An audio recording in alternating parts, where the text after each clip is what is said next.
He's Happy Valentine's Day. Well, there's no level of wow I can't even put under there. And he's paying for this service. I know for a fact. I just got tossed in there. An old-fashioned snail mail. All right, we'll be a little personal. What's wrong with a drop note? You know? And if you're lazy like me, they call it send-out cards. It does all the work for you. What are those, 15 cents a piece or something? Because they're not expecting big numbers. They want you to send it in bulk. They're not expecting low numbers, so it's not that expensive on the far end.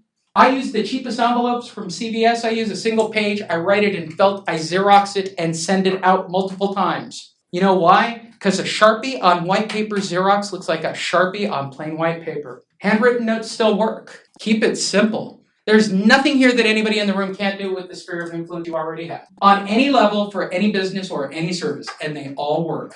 And they will all produce. That is the end of it. That is my whole 50% on sphere of influence. Now let's move on to the bigger question.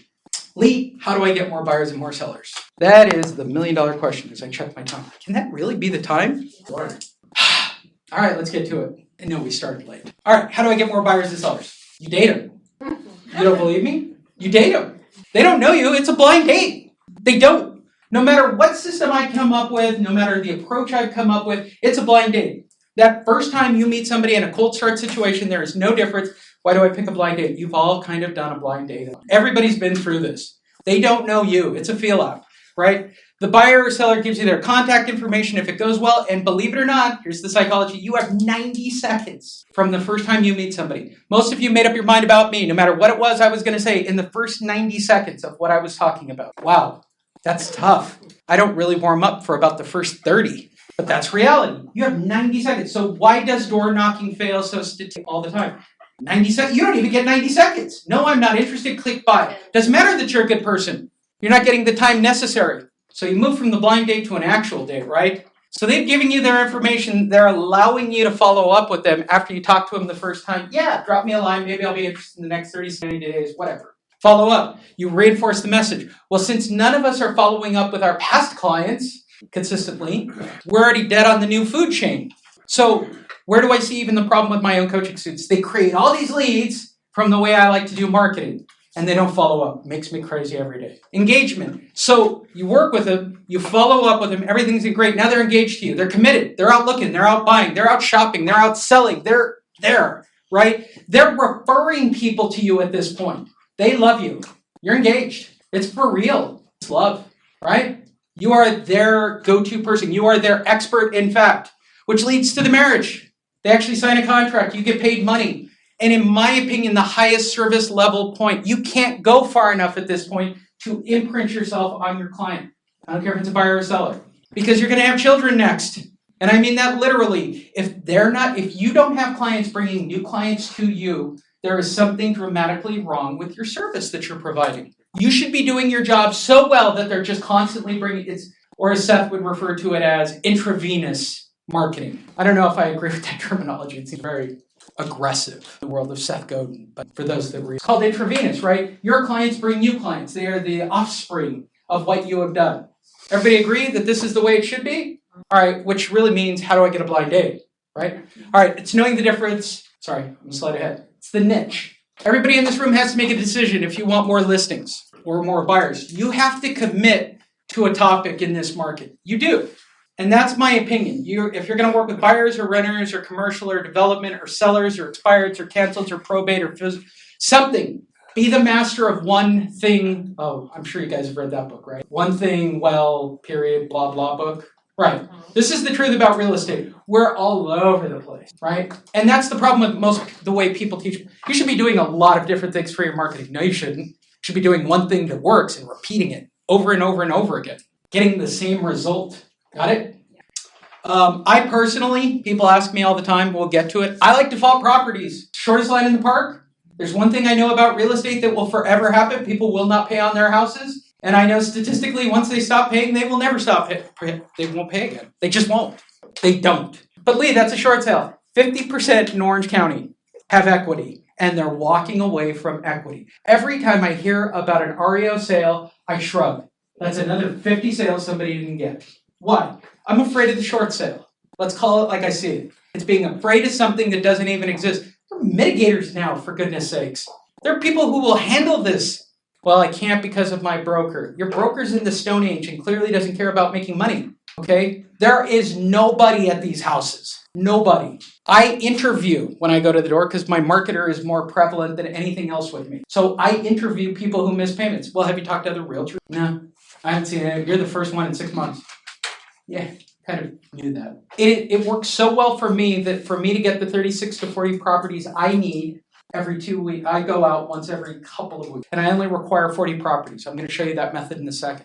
The truth of that marketing approach, 40 people with an NMTS, I only need 3 cities. I used to live in Oceanside. I just recently moved back up here to Southern California. But I would do Oceanside, Vista, San Marcos. There was never a month that I didn't have 40 to 50 names. Never. But Lee, you went to that house before. They didn't commit. They didn't sign a contract. They didn't sell it to me. I'm going back. I'm doing my marketing approach again. Until they hire you or tell you to go away, what's wrong? Like, we'll knock doors relentlessly. But when you do like something marketing-wise, we stop. We did it once. It didn't get a result. I'm not doing it again. How do you know they didn't get it? How do you know they didn't get the basket of fruit? How do you know they didn't get the marketing piece? How do you know they didn't get the postcard? You don't. Do it again. And then do it again. Post office tries 3 times in a row. Why can't you? That is how it should be with all marketing approaches. So pick one. I'm not here to do life decisions with everybody. I'm here to help you guys get more business. My advice, pick the shortest line in the park. All right, so let's talk about advertising versus marketing versus redirectional marketing. True advertising is any broadcasted message. Everybody know the difference? We talked about this earlier. Marketing is a message directed at a data source or targeted group. So if we know who has to buy or who has to sell, we can create marketing directly towards their need. You are recently divorced. Congratulations. I've done it twice myself. Good at it. Those are all my running jokes about it. I'm getting ready to do it again. So talking to a divorced person, I know what they're going to be thinking about. State of California, 50%, gotta liquidate, right? It's obtainable, purchasable property. I just need to create a message for them, right? That's marketing. Redirectional marketing goes one step further. And yes, I'm working on the book. It'll be done by the end of May, I think. Depends on my schedule and how much I speak this. So redirectional marketing is a completely different principle. I think the game is so rigged right now. I think, and nobody likes this word, I think you have to intercept them before they go online or talk to anybody else. If you truly believe in your service, if you truly believe in what you do, down to your core, down to your toes, I am that person. Then you need to be the expert in their life. You are their soulmate. We're back to dating again. You are their soulmate, right? You need to get in front of them. You are doing them a disservice to talk to anybody else, and that's your attitude, and that's how it should be. They need to talk to me. Redirectional marketing, we're going one step further. I'm taking the expert directly to them. So, for those, here's the quick refresher. Door knocking, cold calling, mailers. My mailer slide is gone. Door hangers, ads, bus benches, television, advertising. Let's put one more layer on it. Zillow, Trulia, Redfin, Realtor.com, and Redfin. That's what's blocking you right now. Redirectional marketing is different than what I'm about to show you. This is a river. The best analogy I've come up with. Because trust me, nobody's ever come up with this concept. I actually sat down for a long time for this next slide before I show you how it actually works. Imagine a river. The fish within that river are your buyers and sellers. I need a voiceover. No. Kevin Spacey or something. Needs like that really demand. Imagine a river. Those fish are your buyers and your sellers. In the old days, you just pitch a tent down at the end of the river and you'd wait for them, right? That's all you did. You just waited for them to show up. They'll be here. They'll get here. I'll just wait. All right. The other realtors are on the side of the shore, doing their thing. They're knocking in their cold calling and their whatevering, right? And then Zillow and Trulia show up in 2010 and put a dam in front of the thing. People ask me, well, is the market down? Are the lists? No, they're not. The game's rigged. This is the most solid representation of the current market that I can make. This is the game. And you are on the other side looking in. Redirectional marketing, I'm just going to build a new channel and just sort of help the fish go right around it and park right with me. Sounds crazy, right? Like lightning in a bottle. When I tell you how it's done, you're going to hit yourself because it's not hard. It's not. Hardest thing is not getting face-to-face. Hardest thing is learning how to forget everything you've been taught and keep it simple. Because we've been making it complicated, more. No. Simple. Keep it simple. There are 6 rules. Please write these down and then so you guys know. All right? Rule number 1, go where they ain't.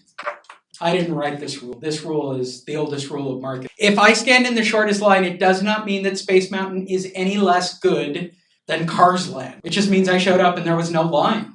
I'm still getting the e-ticket thrill. There are people in this room that have to take that. There are a couple, which to me was slightly amusing for a split second. There are a couple jokes I did about some TV shows once and I went, wrong room. And it was all a younger room. I'm like, I don't know. I don't even have reruns of this stuff I want. All right. Make the homeowner call you. You will have a higher level of credibility and service every time a client calls you. Message to marketing. If you are going to be an expert with buyers, then you better know all there is to know about that market, the school districts, the et cetera, the et cetera.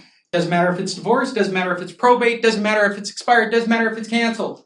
We all know what an expired cares about. They want that pie in the sky price. That's why it's canceled or expired. They overpriced it. Your job is to bring them back down to earth. Why do I like people who miss payments? They don't care. Clearly, they don't care.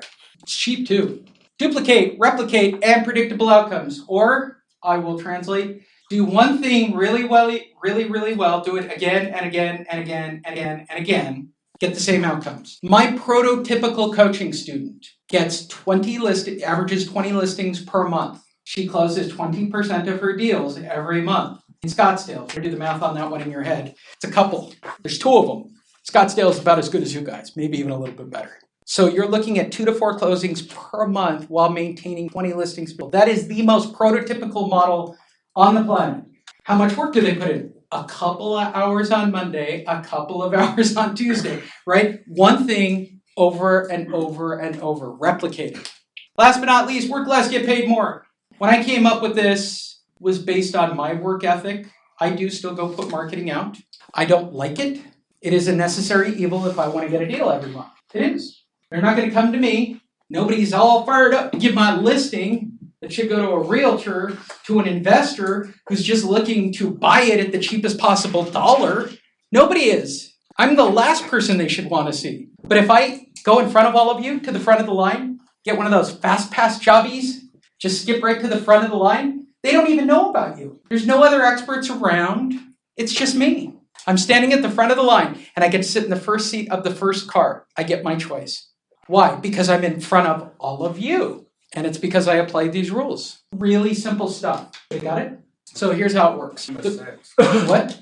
Oh, build lasting relationships. Yeah, it's a new one. That's me trying to be warm and fuzzy again. I was probably having a good... I'll edit that on the... Just skip it. I'll just go right to build lasting relationships. Everything is a relationship model. Everything in regards to marketing and face-to-face is a relationship. I just added that one. Doesn't look like I just built this slide set. How you guys doing? That's a lot of stuff. I'm kind of disrupting the way you do business. All right. So here's how it works. This is the model. It's data to marketing piece, response, face-to-face, follow-up that leads to the listing or the referral. The listing and the referral. That's the bottom of the funnel. Pick a niche. Use a redirectional marketing piece, aka the monster. I will show it to you in a moment. It works. Feel free to come up with your own. Use automated systems to capture your appointments. The number one reason why you are not turning face-to-face, the phone call leads into face-to-face, you're not using a call center. It's too expensive. It's $60. It's the best $60 you will spend is having a call center. I could do an hour on the importance of a call center for every reason on the planet. Remember the 3 V's. V number 1, value to you. Valuing your message and delivery, and valuing your client. If you maintain those 3 V's when you have gotten the phone call to go over and meet them, that they have value, you have value, what you're bringing them is got value, you are more than likely going to be able to create a relationship, and a good one. Then follow up. Mathematically, you're going to have to talk to them minimum of 5 times before they commit to a contract as a buyer or seller. They're going to have to look at a minimum of 5 houses. They're going to hoof and haw at least 5 times before they list their house with you. Big, big, big. All right, so here's how it works. We're going to identify, we're going to stick the marketing piece into place, we're going to get the phone call. This is the question that you had brought up. That's why that slide is in. You guys just want to know how to get face-to-face. And here's how it works, and here's how effective it is before I show you. I only pick 36 names, and at 15 cents a name, it doesn't get any cheaper than that. I already know who has to sell, right? So if I compare door knocking, cold callers, mailers, news scripts, doesn't matter. Everything you've ever heard of compared to my approach on 36 names, okay? First of all, you have an open rate. Everything has an open rate. A door has an open rate. A mailer has an open rate. Everything has an open rate. I'm going to get you to invest in my philosophies right here. Mailers actually have one of the highest open rates, 46. They do. I round it up to 50 to even be polite. Half of mail actually gets looked at, believe it or not.